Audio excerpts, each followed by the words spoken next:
नमस्कार. Contempt of court म्हणजे काय? न्यायालयांची अवमानना म्हणजे काय? ज्यावेळी संविधान निर्माण केलं जात होतं, या संविधान निर्माण करत असताना आर्टिकल 129 त्या ठिकाणी सामील करण्यात आला. या आर्टिकल 129 नुसार माननीय आदरणीय सर्वोच्च न्यायालय हे रेकॉर्ड कोर्ट असते आणि संविधान निर्मितीची जी काही ड्राफ्टिंग कमिटी होती, प्रारूप कमिटी, त्याचे चेअरपर्सन हे डॉक्टर बाबासाहेब आंबेडकर हे होते. त्यांचं असं म्हणणं होतं की ह्या आदरणीय सर्वोच्च न्यायालयाचे रेकॉर्ड कोर्टाचे हे दोन भाग पडतात, दोन गुण त्या ठिकाणी आहेत. त्यात एक, जे काही निर्णय माननीय सर्वोच्च न्यायालयात दिले होतात ते पूर्ण सबऑर्डिनेट कोर्टाला त्या ठिकाणी बंधनकारक असतात. दोन, अशा न्यायालयाला स्वतःकडे असे काही पॉवर आहेत की त्यांना स्वतःच्या त्या न्यायालयाचा अवमानना केल्या असता दंड करण्याचे अधिकार त्या ठिकाणी आहेत.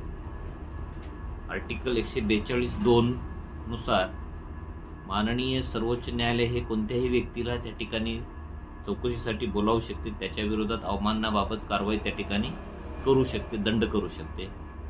आर्टिकल 215 नुसार जे काही उच्च न्यायालय आहेत, हायकोर्ट आहेत, त्यांना त्या ठिकाणी मान्य न्यायालयाच्या अवमाननाबाबत त्या ठिकाणी सजा देण्याचे अधिकार आहेत. तसेच the contempt of court act 1971,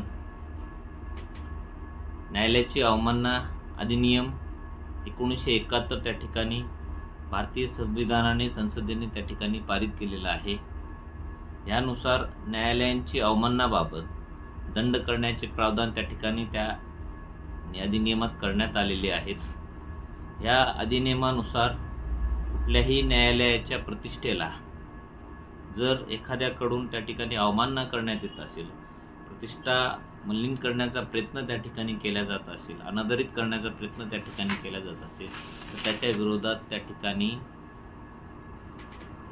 कारवाई करण्याचे अधिकार ह्या अधिनियमामध्ये त्या ठिकाणी देण्यात आलेले आहेत. या अधिनियमानुसार अवमाननाचे विषयी कारवाई करण्याचे दोन भाग पडतात.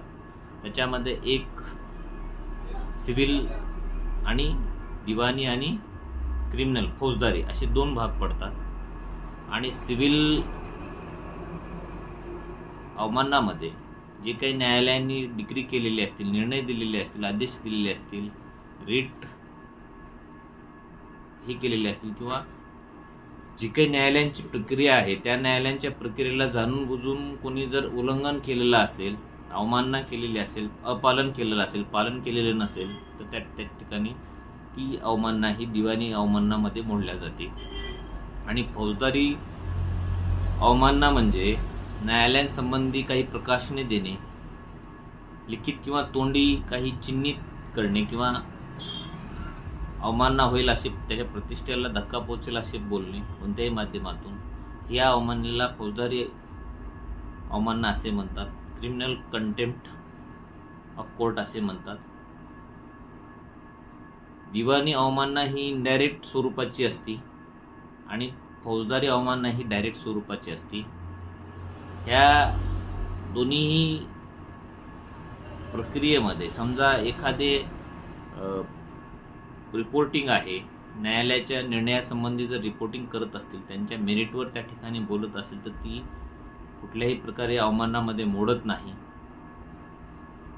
सुनावणी संपल्यानंतर त्याच्या मेरिट डिमेरिट्सवर बोलण्याचा अधिकार त्या रिपोर्टिंगमध्ये किंवा विश्लेषण करण्याचा अधिकार त्या ठिकाणी आहे, ते पण अवमाननामध्ये येत नाही.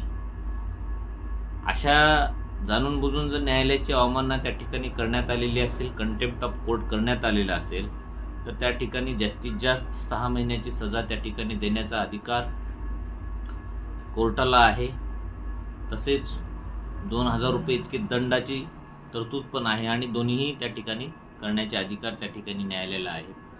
कलम 11 नुसार जे काही सबऑर्डिनेट कोर्ट आहेत यांना त्या ठिकाणी अवमाननाबाबत दंड करण्याचे अधिकार त्या ठिकाणी करण्यात आलेले आहेत. कोणत्याही न्यायालयाची जर आपल्याला आलोचना करत असेल त्याच्या निर्णयाविरोधात किंवा काही त्याच्यावर चर्चा करायचं असेल तर त्यांच्या मेरिट्सवर चर्चा करणं गरजेचं आहे, ना की त्यांच्यावर नको ते त्यांचं डिसरिस्पेक्ट होईल असं काहीतरी बोलणं, त्यांच्या प्रतिष्ठेला धक्का पोहोचण्याचा प्रयत्न त्या ठिकाणी करणं हे पूर्णतः अवमान्यमध्ये येतं. धन्यवाद.